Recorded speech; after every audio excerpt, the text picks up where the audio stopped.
சுவாமி இங்கே வந்து வழிபட்டாலே 7 தலைமுறைகள் செய்த பாவங்களும் விமோசனமாகும். இங்க இருக்க நடராஜரோட திருமேனியில நரம்பு தெரியும்னு சொல்லப்படுது.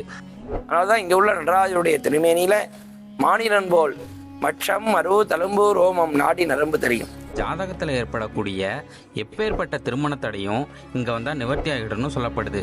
கல்யாணமாகாதவர்கள் திங்கட்கிழமையில இச்சிவாலய எம்பெருமானை வழிபட்டு கல்யாண சுந்தரருக்கு பரிகார அர்ச்சனை பண்ணிண்டா ஜாதக தடைகள்லாம் நிவர்த்தியாகி கல்யாணம் கூடி வரும். இந்த கோவிலில் இருக்கும் மூலவர் பெயர் உமா மகேஸ்வரர், அம்பாள் பெயர் தேகசுந்தரி. ஒரு மானிடன் புதிதாக வீடு வாங்கணும், வீடு விற்கணும், நிலப்பிரச்சனை இதெல்லாம் உள்ளவர்கள் இச்சிவாலயத்தில் திங்கட்கிழமையில சிவபெருமானை பிரார்த்தனை செய்து கொண்டு மண் பூஜை பண்ணி மண்ணை வாங்கிட்டு போனால் நம்முடைய காரியமானது வெற்றியாகும். இந்த கோவிலோட ஃபுல் வீடியோ நம்மளோட யூடியூப் சேனலில் அப்லோட் பண்ணியிருக்கேன், மறக்காமல் போய் பாருங்கள். இதே மாதிரி கோவில் தகவல் தெரிஞ்சுக்க நம்ம சேனலை ஃபாலோ பண்ணுங்கள்.